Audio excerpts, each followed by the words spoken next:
많은 사람들이 번아웃으로 온 분들이 꽤 있어요. 번아웃. 그러니까 열심히 했대 자기는. 회사에서 인정받았대. 근데 번아웃이 온 거야. 그래서 이제 휴직을 하고 뭐 이제 이런 분들이 있어요. 굉장히 많은 사람들이 제가 이제 느낀 거는 열심히 하는데 열심히 하는 방식이 다른 거예요. 저랑 저랑 이제 방식이 다른데 저는 그러니까 저도 이제 일초도 시장과 하니까 이제 딱 열심히 하는 건데 저는 지치질 않아요. 저는 그러니까 그래서 왜 그러나 했더니 이런 거죠. 저는 이완된 집중을 해요.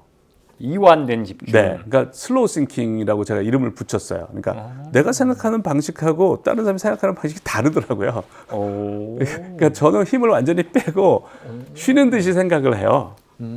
그러니까 아무리 해도 안 지쳐. 그런데 사람들은 막 고민을 하고 스트레스를 받고 막 이러는 거야. 그래서 저는 이거 지금 이게 굉장히 지금 사람들이 잘못하고 있는 것 중에 1초 이제 몰입을 하려면 1초 원칙을 지켜야 되거든요. 1초 원칙. 네, 1초 원칙은 1초도 쉬지 않고 현재 하는 일에 그러니까 내가 현재 하는 일에 그걸 이제 here and now라고 그런 표현을 써요. 명상하는 사람들이. 그러니까 과거에 대한 후회도 안 하고 미래에 대한 불안도 없이 지금 여기에만 집중하는 거. 그걸 저는 이제 1초 원칙. 지금 하는 거에만 1초도 쉬지 않고 하는 거거든요. 그러니까 뭘 하건, 뭐 육아를 하건, 뭐 공부를 하건, 그거 할 때는 거기에만 집중을 하는 거죠. 이제 그게 이제 몰입인데, 근데 왜 안 지치느냐? 그게 제가 볼 때는 많은 사람들은 긴장을 해요. 그러니까 정신 바짝 차려서 해야 된다는 개념이 있어요. 정신 바짝 차려야 된다. 그러니까 정신이 안 차려지면 커피를 마셔. 그래서 정신 바짝 차리게 각성을 시키는 거죠. 근데 저는 그 사람들한테 다 커피 끊으라고 그래요. 왜냐하면 저는 선잠을 자야 되는데 커피를 마시면 선잠을 못 자요. 그럼 교수님은 커피를 아예 안 드세요? 네, 저는 디카페, 만약에 마셔야 되면 디카페를 마시고 커피를 마시면 또 밤에 잠을 못 자요. 그러니까 그래서 이완된 집중을 이제 하는데 이게 너무너무 중요하다는 걸 제가 알게 됐어요. 이분들도 이완된 집중을 하면 다 1초 원칙을 다 실천해요.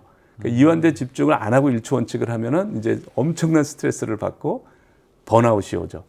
그러니까 그렇게 열심히를 못 하는 거죠. 그러니까 긴장된 상태에서는. 그런데 이완된 집중을 하면은 완전히 새로운 세계가 펼쳐집니다. 일단 보통 저희가 집중하고 또 그 교수님께서 1초도 쉬지 마. 사실은 이 워딩만 보면 1초도 쉬지 마. 하루 14시간 하면은 느낌이 머리에 띠 묶고 그렇죠. 3당 사락 이러면서 으아 이런 느낌인데 그게 아니고 그렇죠. 뭐 이미지로 따지면은 좀 뭐 자연을 거닐면서 산책하는 이런 느낌인가요? 그렇죠. 그러니까 문제가 안 풀려도 스트레스를 하나도 안 받는 거야. 네. 그게 되나요? 그러니까 이렇게 생각하면 되죠. 우리가 최선이라는 게 뭐냐? 우리가 최선이라는 게 뭐냐? 이제 최선은 1초도 쉬지 않고 하면 최선인 거죠. 만약에 그렇죠. 내가 뭐 일주일 만에 해결 못하면 죽는다 그러면 1초도 쉬지 않고 할 거 아니에요. 그게 최선인 거예요. 1초도 쉬지 않고. 그러니까 1초도 쉬지 않고 일을 하거나 뭐 생각을 하거나 공부를 하면 그게 최선인데 그거를 정신 바짝 차리면서 하면은 정신 바짝 차리려고 긴장 자체가 우리를 지치게 만들어요. 근데 내가 힘을 빼. 이렇게 힘을 하나도 안 줘. 그렇지만 머리는 풀가동할 수 있어요. 그렇게 1초도 쉬지 않고 하면은 지속할 수가 있어요. 지치지 않고. 근데 날이 갈수록 더 좋아져. 날이 갈수록 몰입도가 올라가서 머리는 맑아지고 좋은 방향으로 가는 거예요. 그러면 조금 구체적으로 이 슬로우 싱킹이란 걸 네네. 어떻게 하는 거죠? 그러니까 이제 이렇게 생각하시면 좋을 것 같아요. 그러니까 우리 뇌는 몇만 년 전의 뇌랑 똑같아요. 몇십만 년 전의 뇌하고도 거의 똑같아요. 그러니까 몇만 년 전, 몇십만 년은 진화를 할 수 있는 타임 스케일이 아니에요. 진화가 되려면 뭐 몇백만 년 이렇게 돼야 돼. 그러니까 진화가 안 된 거야. 그냥 그 옛날 호모 사피엔스에서도 진화가 안 된 거거든요. 근데 그때 우리는 어땠냐면 항상 포식자가 있었어. 둘레. 그러니까 항상 긴장을 해야 돼. 긴장을 안 하면 걔는 이제 잡혀 먹히는 거죠. 항상 포식자가 있었고 항상 또 내가 사냥감이 옆에 있으면 그러니까 항상 긴장을 해야 되고 우리 뇌가 이제 거기에 특화가 돼 있는 거야. 항상 긴장을 해야만 서바이벌을 할 수가 있는 거죠. 근데 지금은 포식자가 있나요?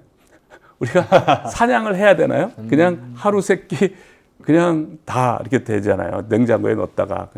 그러니까 전혀 위험이 없어요. 둘레. 근데 우리 뇌는 이제 긴장에 특화되어 있는 거야. 그래서 어떤 일이 중요하다 그러면은 이제 긴장을 하는 거죠. 그러면 그게 이제 교감신경을 활성화시키는 거예요. 그래서 노르에피네프린 뭐 이런 물질이 나와서 전투 자세를 갖는 거예요. 이제 파이트와 뭐 플라이트라고 그러는데 어째 전투 자세인 거죠. 근데 그 우리가 전투 자세를 가지면은 그건 당연히 피곤하게 돼 있어요. 처음에는 그거는. 사실 못 박 긴장해서 퍼포먼스가 나겠지만 그렇죠, 그렇죠. 지치죠. 그 지속이 안 돼. 그런데 포식자도 없고 그러기 때문에 우리가 그럴 필요가 하나도 없어요. 그리고 그래서 휴식을 취하면서 하면 돼. 그 대부분 우리가 이제 지적인 노동이거든요. 대부분 사람들이. 그러니까 휴식을 취하면서 머리는 풀가동시키면 되는 거예요. 휴식을 그러면 그게 이제 그 부교감 신경이 우위인 거예요. 그러니까 부교감 신경이 우위인 상태가 계속되면은 힐링이 돼요. 그러니까 명상하듯이 하는 거죠. 그러니까 힘을 빼고. 그래서 저는 그걸 뭐에 비유하면 좋으냐면 이제 어떤 사람이 수영을 처음 배운다고 쳐요. 그럼 초보자랑 수영을 많이 한 사람의 차이는 초보자들은 긴장을 해요. 몸에 들어가 있죠. 힘을 줘. 그래서 속도를 빨리 내려고 그러면 엄청 힘을 줘서 한다고. 그러면 속도도 안 나고 힘들어서 10분 만에 하고 힘들다. 뭐 이런단 말이죠. 근데 수영을 잘하는 사람은 힘을 다 뺀다고. 필요한 부위만 한다고. 그거랑 똑같아요. 똑같아요. 그러니까 똑같은데 수영은 눈에 보이니까 코치가 가르쳐줘. 당신 너무 힘쓴다. 근데 생각하는 건 눈에 안 보여. 그러니까 누가 지적해 주는 사람이 없는 거예요. 그러니까 힘을 빼야 되는 거야. 그러니까 힘을 줄 필요가 전혀 없는 건데 사람들이 그러면 이제 졸리거든요. 그러니까 내가 진짜 정신 바짝 안 차리고 이게 그러니까 편하게 있으면 졸리거든. 그럼 졸리면 안 좋은 거라고 생각하는데 창의적인 생각을 할 때는 선잠이나 깊은 잠이 무조건 도움이 돼요. 그거는 뭐 틀림없어요. 그거는 선잠 자서 아이디어 나왔다, 깊은 잠 자고 나서 아이디어 나왔다, 뭐 몰입하는 사람들은 늘 그 얘기를 해요. 그러니까 저는 선잠이 몰입도를 올리거든요. 선잠이. 그러니까 선잠을 굉장히 강조를 하고 열심히 하는 사람들, 하루에 뭐 열심히 하는 사람들은 선잠을 3번, 4번, 5번 이렇게 자요. 그러면은 사실 근데 아까 수영 예시 들어주신 것처럼 수영 초보할 때 막 이렇게 코치가 힘 빼세요 해도 네네. 처음엔 안 빠지잖아요. 네네. 헬스에도 여기 등에 힘 주세요 네. 하면은 어떻게 힘 주는데 하거든요. 네네. 그래서 슬로우 싱킹도 몰입도 처음 해보시는 분들은 네네. 그래서 지금 당장 뭐 예를 들어서 핸드폰을 1시간 보지 말고 산책하면서 메모해라던가 네. 아니면은 편안한 소파에 앉아서 그냥 가만히 주제에 대해 생각해라던가 네. 당장 실천할 수 있는 좀 간단한 행동 이런 게 있을까요? 그러니까 힘을 빼고 생각해서 문제가 풀린다라는 걸 경험을 하는 게 좋아요. 네. 힘 빼고 해본 적이 없으니까 대개는. 그래서 뭐 자기가 해결해야 될 문제가 있으면 네. 편하게 그 소파에 이제 이렇게 소파에, 쉬는 자세, 편하게 쉬는 거지. 그러니까 편하게 쉬어서 기분 좋다. 지금 네. 나 휴식을 취하고 있는 거야. 그 상태에서 생각을 싹 올려놔. 그 생각을 나 좀 그런데 생각을 올려놓으니까 불편해. 예를 들어서 네. 그럼 스탑. 그건 잘못 가고 있는 거야. 아 그래요? 부담이 가거나 그러면 잘못 가고 있는 거야. 스탑을 시켜야 돼. 일단 한번 부담이 가면 거기 안에서 바꾸기는 힘들어요. 스탑을 시키고 다시 편한 자세. 나 쉬고 너무 좋다. 좀 휴식 너무 좋다. 그런 상태에서 그 문제를 올려놓는데 그 상태를 깨트리지 말아야 돼. 그러면서 생각을 하는 거야. 그러면 그걸 잘하면 빨리 졸려요. 그러면 스르르 그걸 생각하다가 스르르 자고 깨면 이제 몰입도가 불연속적으로 올라가 있어요. 그러니까 예를 들어 제가 뭐 비즈니스적으로 뭐 사업 방향성에 대한 고민이 있다 그러면은 네. 이렇게 어떻게 하지? 머리를 쥐어짜는 게 아니고. 이러고 앉아서 그렇죠. 뭐 이번에 어떻게 해볼까 이렇게 해볼까 하고 졸리면 잠깐 이렇게 잤다가 그렇죠. 이렇게 하다 보면은 또 그 잠깐 자고 일어나면 또 그 생각의 흐름이 이어진다. 그렇죠. 근데 갑자기 이건 그냥 근데 이제 그 대신 이완을 하는 대신 이제 이완을 하는데 그 대신 내가 이제 하다가 화장실을 가. 그때도 생각을 하면서 가는 거예요. 밥을 먹을 때도 생각을 하는 거예요. 근데 이제 밥을 먹을 때는 들고만 있으면 돼. 그걸 뭐 파고들면 소화가 안 되니까 조정을 이제 생각을 많이 하면 조정이 돼요. 저는 이제 운전할 때는 생각을 파고들지는 않아. 위험하니까. 그러니까 안전해. 네네네. 안전한데 섰어. 이제 빨간불이 있어서 이제 이게 위험하지가 않잖아요. 그때는 이제 파고 들어가요. 그러면 이제 쾌감이 쫙 올라가. 몰입도가 올라가면서 쾌감이 올라가요. 그러니까. 혹시 SNS 마케팅 해야 되는데 고민만 하고 계신 대표님이신가요? 직원한테 맡기자니 잘 못하고 대행사 쓰자니 사기당할까봐 걱정되시죠? 대표님 사업에 딱 맞는 SNS 마케팅 경로와 노하우를 무료로 알려드릴게요. 2025년 5월 22일 목요일 오후 2시 10년이 지나도 변하지 않을 본질 마케팅이란 주제로 무료 웨비나를 진행합니다. 자세한 사항은 고정 댓글에 있는 링크를 참고해 주세요. 근데 기본적으로 지금 들으면서 드는 생각은 스마트폰부터 갖다 부셔버려요. 스마트폰을 멀리 하려고 노력을 하는 사람이 성공률이 낮고요. 낮아요? 예. 그러니까 그런 사람들이 왜 그거를 그 유혹에서 지게 돼요, 항상. 그렇죠. 뭐 대안을 안 해놓고 하니까. 근데 어떤 사람들이 오히려 성공하냐면 1초 원칙을 지키잖아요. 저는 몰입을 하려면 그게 제일 중요한 게 1초 원칙이에요. 1초 원칙을 지키려다 보면 이제 그러면 잔쓰게 안 하게 되죠. 내가 1초 원칙을 실천해야 되니까. 그래서 몰입도가 올라가면서 이게 필요가 없어져요. 그렇게 돼서 성공률이 더 높아요. 그러니까 이게 스마트폰이 좋지 않은 거는 맞지만 이걸 막 안 해야지 생각하면 네. 오히려 되게 실패하더라고요. 이거 살짝 그런 거군요. 핑크 코끼리 생각하지 마. 그럼 계속 생각하게 되는. 네네. 그래서 그냥 그 스마트폰을 안 쓰려고 이렇게 노력하는 사람이 실패하고 오히려 몰입을 하려고 노력하면은 스마트폰을 볼 필요가 없어지더라라는 얘기를 많이 해요. 그냥 1초 원칙을 지키는 것에 더 집착을 하자. 오히려 예. 오늘부터 바로 적용해 봐야겠네요. 그런데 사실은 제가 그 아기를 지금 키우는데 첫째가 2돌이고 둘째가 이제 막 나왔거든요. 그러니까 육아 돌발 상황이 되게 많아요. 뭐 아이가 갑자기 뭐 병원에 가야 된다든지 이런 식으로 그 육아를 예시로 들었지만 뭐 육아에서든 직장에서든 뭔가 그 나의 온전한 몰입을 도와주지 않는 환경, 육아하는 상황이 될 수도 있고 직장에서도 아무튼 하나에만 딱 집중하기 어려운 환경에 있는 분들은 이걸 어떻게 해야 되죠? 그때 이제 하는 방법이 이제 그게 조금 다른 몰입을 좀 할 줄 알아야 좋은데 모든 거에 1초 원칙을 적용하는 거예요. 모든 것에 육아를 할 때는 거기에만 집중을 하는 거야. 육아에만. 근데 힘을 빼는 거지. 긴장을 안 하는 거지. 그러니까 애가 울어도 나보다. 그리고 뭐 어쨌든 애기랑 놀고 어쨌든 거기에만 하는 거고 그다음에 이제 바뀌었어 내가 출근을 했어. 그러면 또 거기에 1초 원칙을 적용하는 거야. 그래서 here and now 지금 이 순간에만 집중하는 거야. 근데 거기서 긴장을 하면 그게 지속이 안 되니까 힘을 빼라는 거죠. 힘을 빼고 지금 이 순간에만 집중하라는 거예요. 진짜 좀 명상이나 종교적인 경험 이거랑 진짜 유사하네요. 비슷한데 그거는 아무것도 안 하고 그 상태만 만드는 거잖아요. 근데 몰입은 실제적인 일을 하면서 그렇게 하라는 거예요. 그걸 이완된 상태에서 해라. 그러니까 그게 다 가능해요. 그러면은 또 궁금한 게 이런 명상이나 어떤 종교적인 이런 걸 할 때 그런 거 활동 중에 뇌 스캔한 거 막 이런 거 뇌파 측정한 거 이런 게 또 많이 나오잖아요.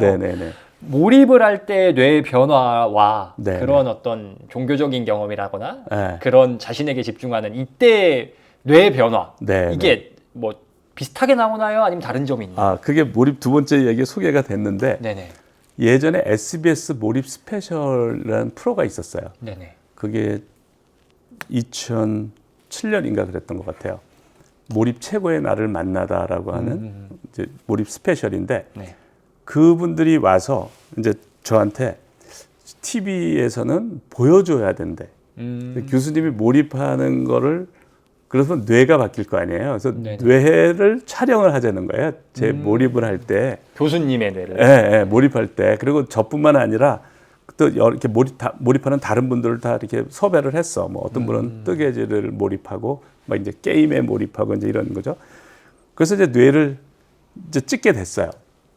가천의과대학에서 PET라고 Positive Emission Tomography라고 하는 그러니까 MRI가 있고 PET가 있어요. 그런데 이제 요거는 PET가 좋겠다고 그 연구원들끼리 이제 상의를 한 것 같아.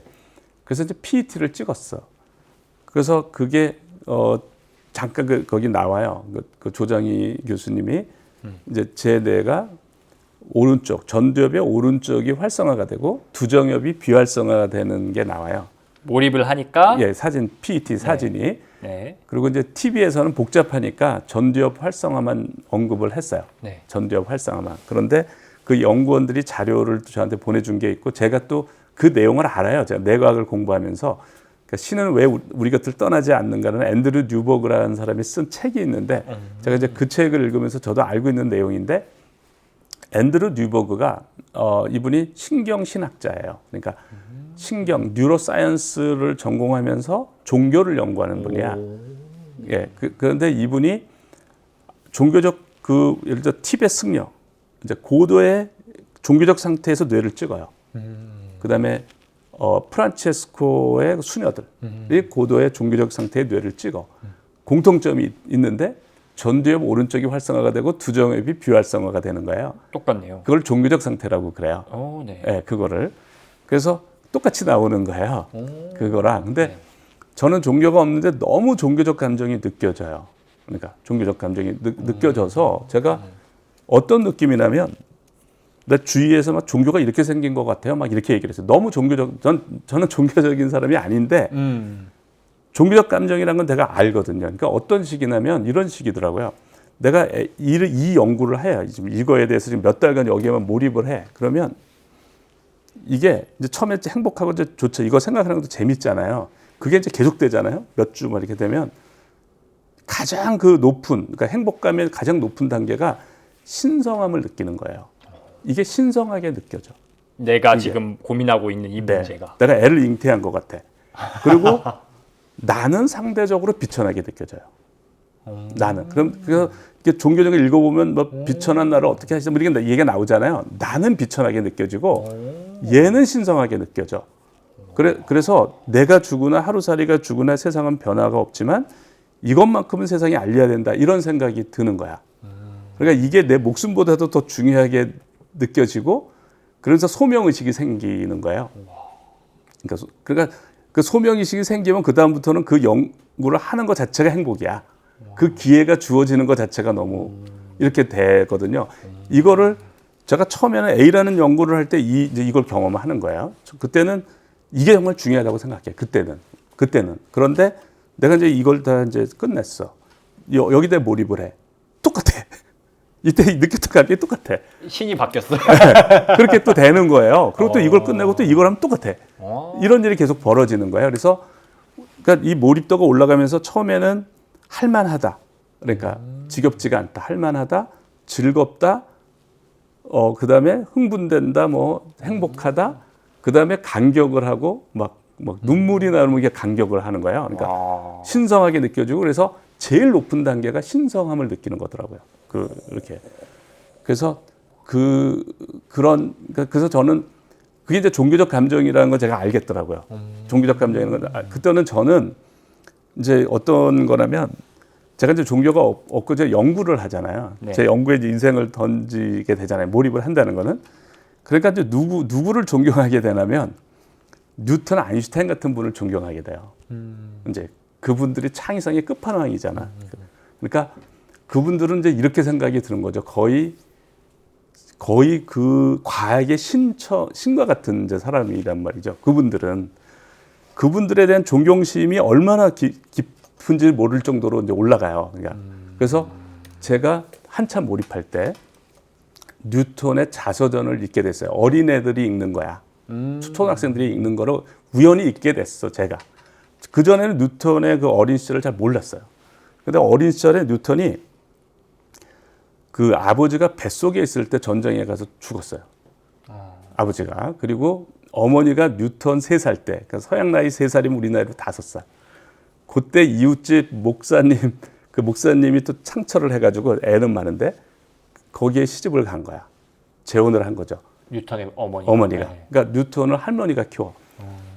그러니까 그 대목을 보면서 눈물이 나는데 제가 그러니까 뉴턴은 신처럼 느껴지는 거죠. 그러니까 그런데 그거를 보고 눈물이 나는데 제가 사람이 눈물이 이렇게 많이 쏟아지는구나. 그러니까 막 줄줄줄 그냥 흐르는 거예요. 그냥 시냇물처럼 막 줄줄줄 흐르는데 한 시간 넘게 그냥 시냇물처럼 계속 나와요.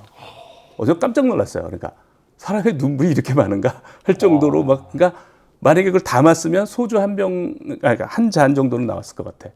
그냥 한 시간 동안 그런 거예요. 근데 그런 얘기를 제가 부흥회나 뭐 그런 얘기를 들은 것 같아요. 그래서 그게 완전히 종교적 감정이에요. 근데 저는 뉴턴이 신처럼 느껴지는 거죠. 이제 그런 사람들이. 그러니까 그리고 소명의식이 생긴다고 그랬잖아요. 근데 그게 그냥 생기는 게 아니고 굉장히 논리적으로 생겨요. 설득이 안 될 수가 없어요. 그러니까 이런 거더라고요. 그러니까 지금 인류가 이렇게 발전해서 우리가 굉장히 풍요롭게 살잖아요. 그러니까 말하자면 지금 우리하고 500년 전에 왕을 할래? 너 지금 현대 삶을 살래? 중산층으로 뭐 이 정도 네. 바꾸려고 그러면 처음에는 바꾸려고 그럴 거야. 아마 별 생각 없이. 근데 더 실제적인 거를 경험하고 나서는 절대 안 바꿀 거예요. 편리성이 다르니까. 네. 그러니까 그때는 그러니까 더우면 더운 거고 음식도 냉장고도 없고 이동하는 것도 말 타고 이동하고 잠깐 그렇다고요. 그러니까 옛날에 왕 귀족보다 더 풍요로운 삶을 더 품위 있는 삶을 살아요. 그 사람들이 먹었던 것보다 더 맛있는 음식을 더 쾌적하게 이제 이렇게 살고 있는 거예요. 저희가 뭐 이동을 해도 비행기 타고 먼 데도 갈 수도 있고 경치 좋은 거 갈 수도 있고 이렇단 말이죠. 그러니까 지금 모든 사람들이 옛날에 왕이나 귀족보다도 더 풍요로운 삶을 품위 있는 삶을 살게 됐잖아요. 그러면 이 고마움을 누구한테 우리가 이제 저게 해야 되나 감사해야 되느냐고 생각을 할 때 이 문명을 일으킨 분들이야. 거기에 기여를 많이 한 분들이 뉴턴, 아인슈타인 이런 사람들이지. 이제 많은 이제 그 창의성을 가진 사람들이야. 그러니까 어쨌든 기존에 계속 그러니까 그분들이 이 문명의 성을 만든 거지. 그런데 나도 이제 뭐 몰입을 해서 창의적인 걸 막 하잖아. 그러니까 그 능력이 없어서 그분들만큼은 안 하더라도 벽돌 하나라도 날른 거야. 날르고 있는 거야. 근데 그분들이 갔던 그 성스러운 길을 나도 가는 거야. 이제 그런 생각이 드는 거죠. 이제 그게 이제 신성함을 느낀다 이제 이런 거예요. 네. 그러니까 굉장히 설득적으로 느껴지는 거예요. 그러니까 이렇게 우리가 풍요롭게 사는데 우리가 누구한테 감사를 해야 되느냐, 이렇게. 근데 많은 분들은 보니까 그분들 덕택에 우리가 이렇게 사는 거야. 그러니까 매일 아침에 그분들한테 감사의 기도를 해야 될 것 같고 세금을 내야 될 것 같고 뭐 이런 생각이 드는 거야. 그게 페어하다 이런 생각이 드는 거야. 그렇잖아요. 그러니까 그게 굉장히 논리적으로 생각이 들고 또 그 자기 하는 직업에 대한 굉장히 긍지를 갖게 되고 이렇게 되는 거죠.